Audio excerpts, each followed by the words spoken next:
صاحب صدر، معزز مقررین، ہال میں بیٹھے ہوئے تمام حاضرین، اور خصوصاً یہاں پر میں بتانا چاہوں گی کہ ہمارے ایک عالمی شہرت یافتہ بہت مقبول کہانی کار جناب عامر حسین صاحب جو لندن سے تشریف لائے ہیں وہ بھی موجود ہیں، اور ان کا تعلق شکارپور سے ہے، خاندانی تعلق۔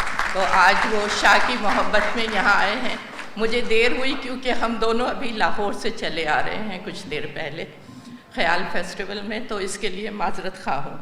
میرا مقالہ ہے شاہ عبداللطیف بھٹائی کی شاعری میں سندھ کے سماج اور ثقافت کی جھلک، لیکن وقت گزر گیا ہے اور اپنی دیر سے آنے کا تاوان میں اس مقالے کو مختصر کر کے دوں گی، کیونکہ مجھے معلوم ہے کہ آپ کی سماعتیں بہت دیر سے کچھ اور چیزوں کی منتظر ہوں گی۔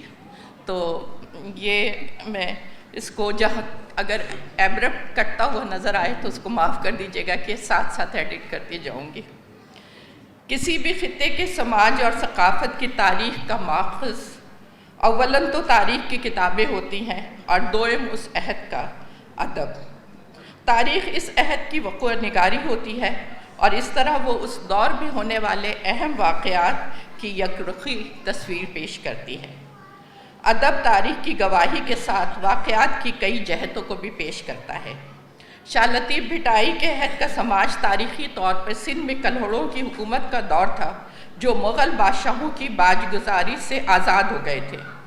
چنانچہ اس دور کو سندھ کے دانشوران نے نفسیاتی طور پر یہاں کے عوام کی آزادی کا دور قرار دیا ہے، جیسا کہ محمد ابراہیم جویہ بھی اپنے مضمون میں لکھتے ہیں کہ شاہ لطیف کے دور کا سندھی سماج طبقاتی اونچ نیچ والا سماج تھا۔ اس میں صدیوں کی غلامی کے نتیجے میں پیدا ہونے والی کئی خرابیاں موجود تھیں جو ریتوں رسموں اور رواجوں کے نام پر امر بیل کی طرح اسے کھوکھلا اور خالی کر چکی تھیں، اور انہیں ختم کرنے یا بدلنے یا ان کے خلاف آواز اٹھانے کی کسی بھی ہمت نہ تھی۔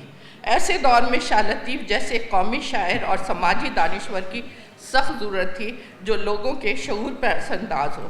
شاہ صاحب نے یہ ضرورت پوری کر دی۔ انکوٹ۔ اس ابھرتے قومی شعور کے احساس کا اظہار اور سماجی وجود کی اہمیت کا اور اس کی قسمت کے بنیادی سوال کے حل کا نشان شاہ لطیف کی شاعری میں ہمیں نظر آتا ہے۔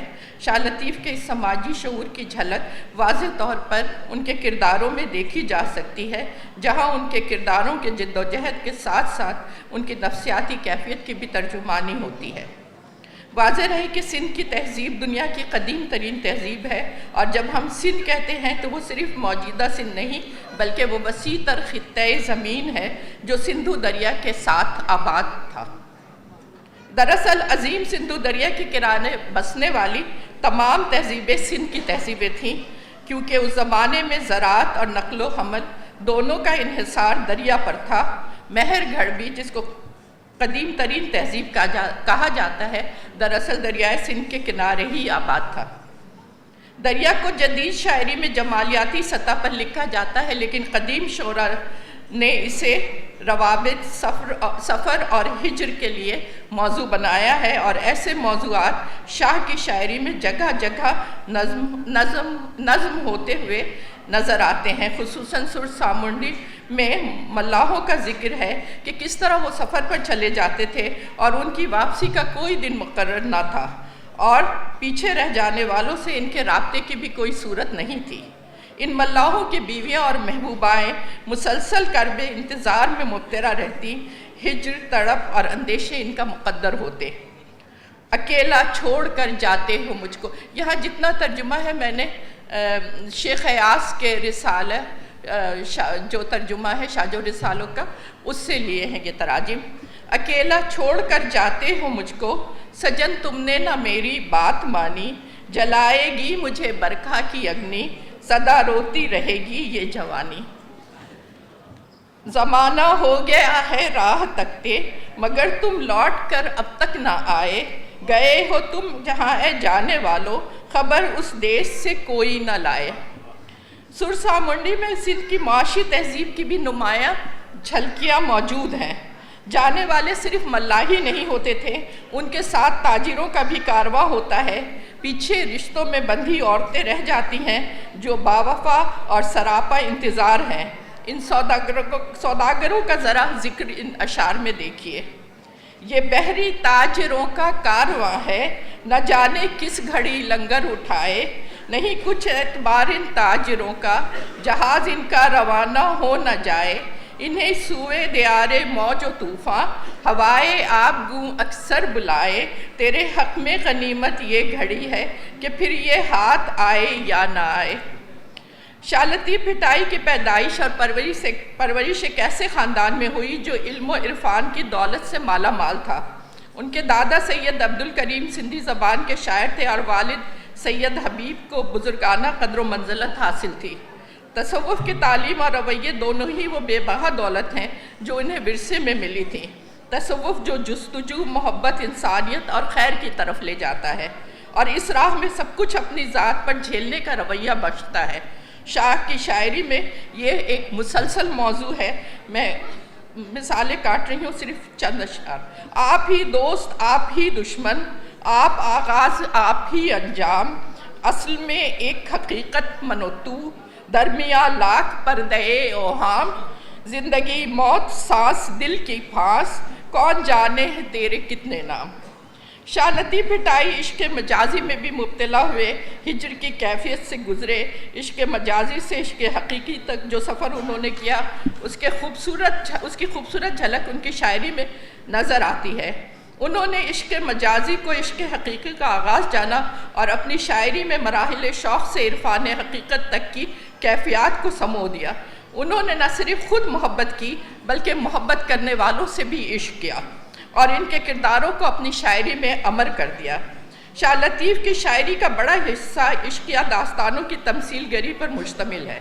انہوں نے اپنی شاعری سے داستان گوئی کا کام نہیں لیا ہے بلکہ ان کرداروں کو موضوع بنا کر انسانیت اور محبت کی وہ معراج دکھائی ہے اور ایسی شاعری کی ہے جو ایک اعلیٰ مثالی تہذیب کو پروان چڑھانے میں محض ثابت ہو۔ ان کے مرکزی کرداروں کے ساتھ جزوی کرداروں میں جوگیوں، سنیاسیوں، کسانوں اور دیگر پیشوں سے منسلک افراد کی متحرک تصویر کشی شاہ کی شاعری کو اس عہد کے کلچر کے ساتھ اعلیٰ جمالیات میں گوندھی ہوئی محسوس کر سکتے ہیں۔ یہ دہقہ کیوں ہے اپنے جھوپڑوں میں، کیوں کہو ان سے کہ میدانوں میں آئیں، سیاہ بادل برستے جا رہے ہیں، چراگاہوں میں چوپاؤں کو لائے، لطیف اللہ کی رحمت ہو ان پر، مرادیں اپنے دل کی پائیں۔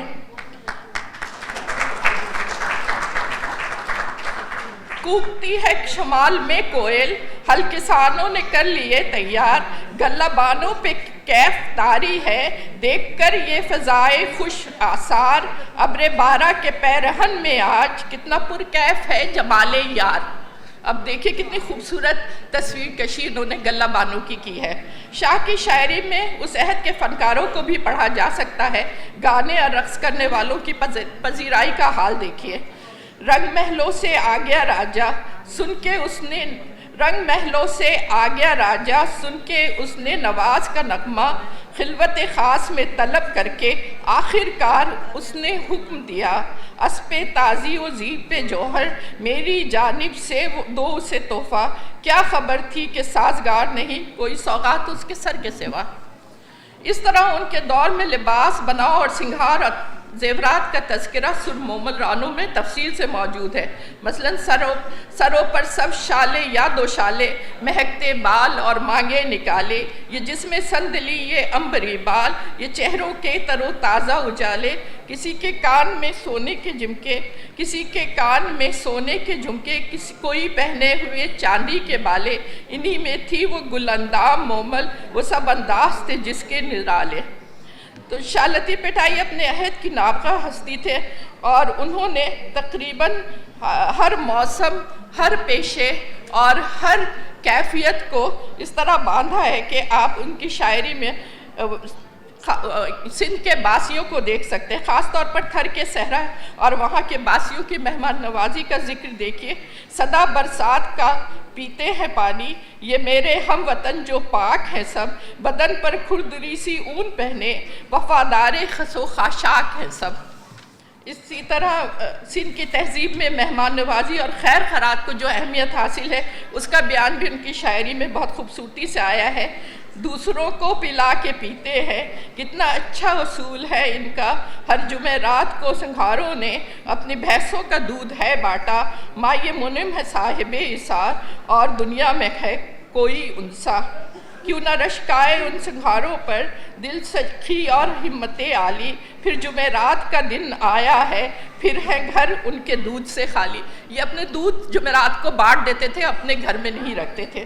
شاہ کی شاعری نے ہمہ جہتی ہے اور اسے ایسی ابدیت بخشی ہے کہ ان کے ساتھ سندھ کی دھرتی کا نام اس طرح جڑ گیا ہے کہ ان کے کلام کو اور سندھ کی دھرتی کو الگ نہیں کیا جا سکتا۔ بہت شکریہ۔